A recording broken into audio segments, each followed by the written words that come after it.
Bonjour à vous les copains. Bon, du coup, vous l'avez vu dans les dernières vidéos, le budget pour la U36, il est présent. Donc ça, c'est une super bonne nouvelle. Donc on va s'y attaquer. Maintenant, vous allez avoir des vidéos en permanence sur la U36, les avancées, tout ça, tout ça. Donc j'en profite pour vous dire tout de suite de vous abonner, d'activer la cloche, bien sûr, si vous voulez pas louper les avancements de la voiture. Donc pour rappel, le moteur est terminé. Il a été entièrement refait à neuf et il marche très très bien. Il a la santé. Bon, il restera du coup, il reste du coup tout ce qui est châssis, on va dire corrosion, l'habitacle et la carrosserie. La carrosserie, je le garde pour la fin parce qu'il y a vraiment beaucoup de boulot. Voilà, le capot il est complètement défoncé. Là, j'ai mis des petits coussins parce qu'elle est toute grêlée, donc pour éviter que ça revienne. Donc aujourd'hui, ça va être le châssis et l'habitacle. Pour l'habitacle, rapidement, voilà comment on est. Donc c'est un truc basique, c'est un intérieur d'origine tout simplement. Le but étant de passer sur un intérieur, on va dire, daily drift. C'est-à-dire que la voiture pourrait être aussi bien adaptée pour faire un peu de drift en track day et tout aussi bien adaptée pour aller chercher son pain, quoi, une utilisation quotidienne. Donc qu'est-ce qu'on va modifier dans cette voiture? Déjà, tout ce qui est les sièges. Bon ben ceux-là c'est des sièges de berline. J'ai des sièges de coupé que j'ai refait à neuf. Il y a une vidéo là-dessus qui est dédiée à ça. Je vous invite à aller la voir. Tout ce qui est derrière va voler. En plus c'est déchiré. J'ai pas l'intention de refaire, mais j'ai l'intention de mettre un petit extincteur et ça on va le modifier. Donc d'ailleurs pour tout ce qui est habitacle et bas de caisse là, on va faire sûrement 2 vidéos parce qu'il me manque des pièces et je vais vous expliquer après pourquoi. Le volant va rester comme ceci. Niveau du frein à main, on va partir sur un système street legal, ça s'appelle street legal, voilà, parce qu'on garde le frein à main d'origine, mais on va passer plus sur un système à câble, mais sur un système hydraulique. Je vous montrerai ça après. On va y mettre des petits tapis de sol pour habiller, parce que là c'est crado. Les panneaux de porte, donc là il y en a un, mais vous voyez il est tout esquinté, il a bullé, puis là il n'y en a carrément pas. On va passer sur des panneaux de porte en aluminium qu'on va devoir venir modifier. Donc pareil, on verra ça après. Et ben pour les bas de caisse, c'est même par ça qu'on va commencer. Il va falloir dans un premier temps les enlever, voir ce qui se cache un peu derrière, parce que je ne sais pas trop si c'est rouillé ou non. Et ensuite, on va traiter le dessous de la caisse. Il n'est pas pourri, loin de là même. C'est surprenant, mais on va dire que c'est plus pour éviter une future corrosion potentielle. Je vais vous montrer. Alors, en fait, quand on est en dessous, c'est pas du tout, voilà, c'est un peu, mais franchement, c'est très light. Il y a encore le revêtement qui vient protéger, vous voyez, qui est dessus. Elle n'est pas rouillée, donc on va juste la gratter un petit peu. S'il y a des gros points de rouille, on les traitera. S'il faut ressouder, on ressoudra. Et ensuite, on viendra mettre tout simplement un anti-rouille par-dessus. De l'autre côté, c'est plus abîmé. Les apprentis bricoleurs, là, qui se prennent pour des mécanos. Là, de ce côté, c'est plus abîmé, vous le voyez. Et en fait, elle est toute tordue. Parce que les gens mettent le cric, en fait, n'importe où pour la lever et ça tord la caisse. Donc ça, je ne vais pas pouvoir le détordre, mais on va le traiter anti-corrosion. Ça va être la première chose. Et on verra les choses ensemble au fur et à mesure. Donc déjà, je vais démonter les bas de caisse et on va voir ce qui se cache derrière. On attaque tout de suite.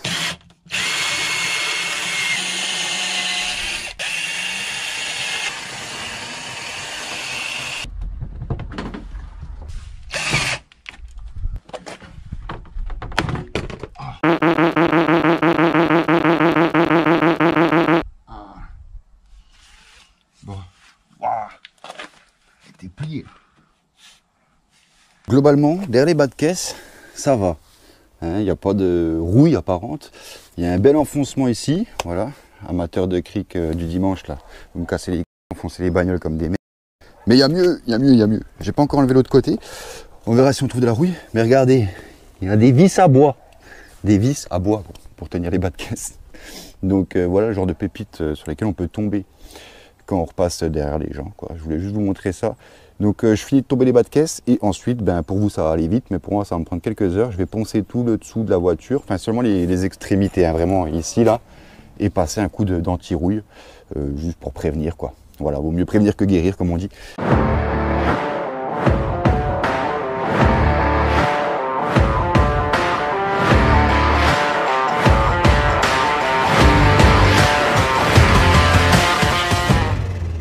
En enlevant toute la corrosion et quelques surprises, des mauvaises forcément. Là voilà la mauvaise. Voilà, on a un petit trou. Donc ça je vais pas laisser comme ça, il va falloir que je coupe, que je ressoude une plaque avant de traiter. Et du coup en fait le problème c'est que je peux pas bien enlever la rouille partout. Parce qu'en fait vu que c'est tout gondolé avec les coups de cric qu'ils ont mis, alors je vais essayer de taper au marteau pour redresser un maximum, pour essayer de reponcer correctement, pour enlever vraiment toute la rouille avant de traiter.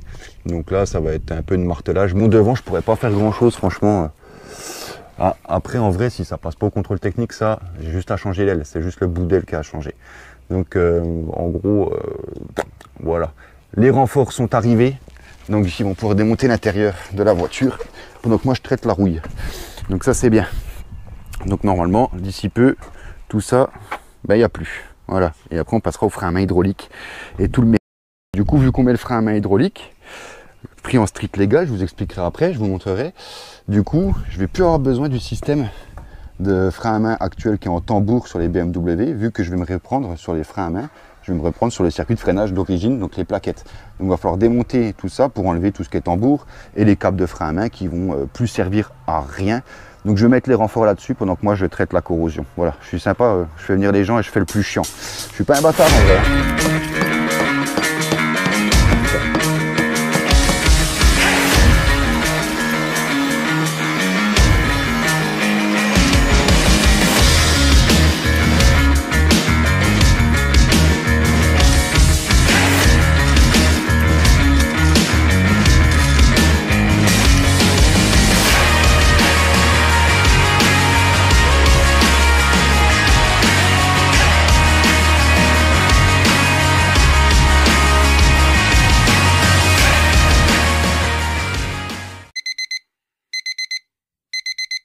Traitement fini, la corrosion c'est du passé. Les freins ont été totalement démontés, donc là il n'y a plus que les moyeux de roue. Les étriers sont là. Le renfort a démonté tout l'habitacle, je vais vous montrer. C'est plein de buée, on dirait que ça est dedans. Voilà, donc là il n'y a plus rien dedans. Et du coup on va s'atteler au système de frein à main hydraulique strict légal. L'idée c'est juste de mettre le système hydraulique en place parce que après, c'est pour ça que je vous disais qu'on fera 2 vidéos. Il va falloir que je commande tout ce qui est durite de frein à main. J'ai l'intention de mettre un extincteur qu'on va modifier. Donc en gros il me reste plein de bidouilles à acheter pour finir l'habitacle. Donc on fera 2 vidéos. Là je vais prendre toutes les mesures, regarder tout ce qu'on a besoin, faire tout ce qu'on peut maintenant et ensuite je passerai la commande et on finira dans un deuxième temps tout l'habitacle.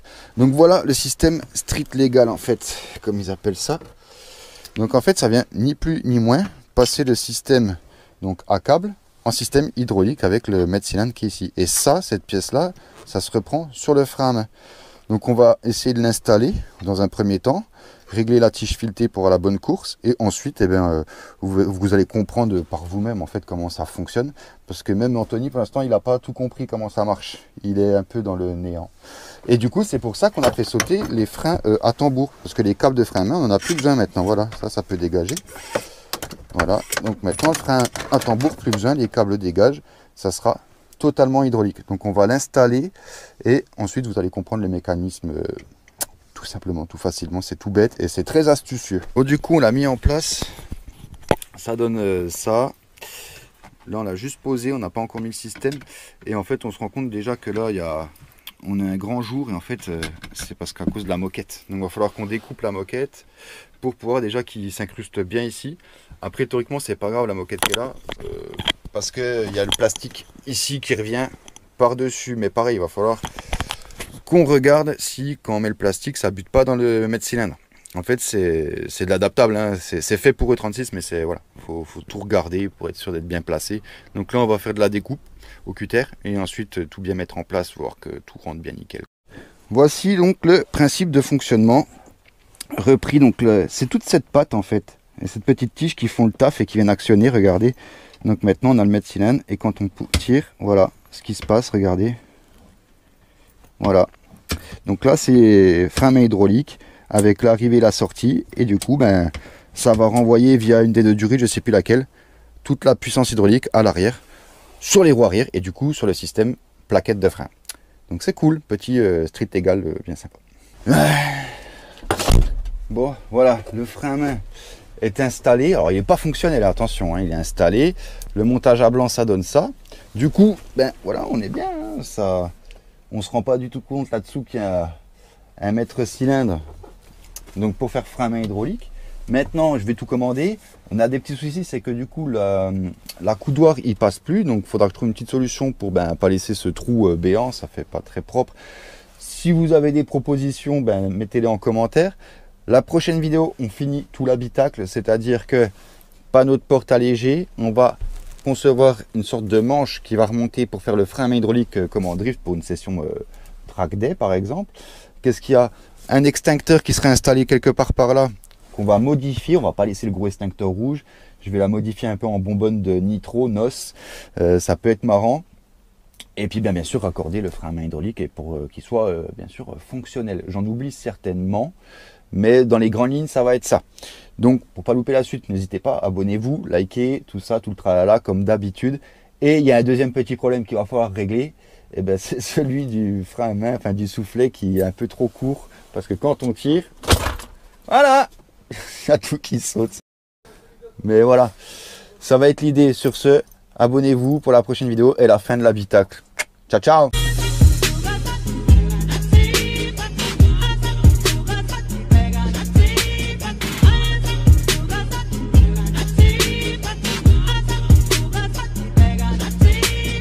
Oula, j'ai failli oublier. Une soupe, une claque sur les... Et au lit. Ciao, ciao.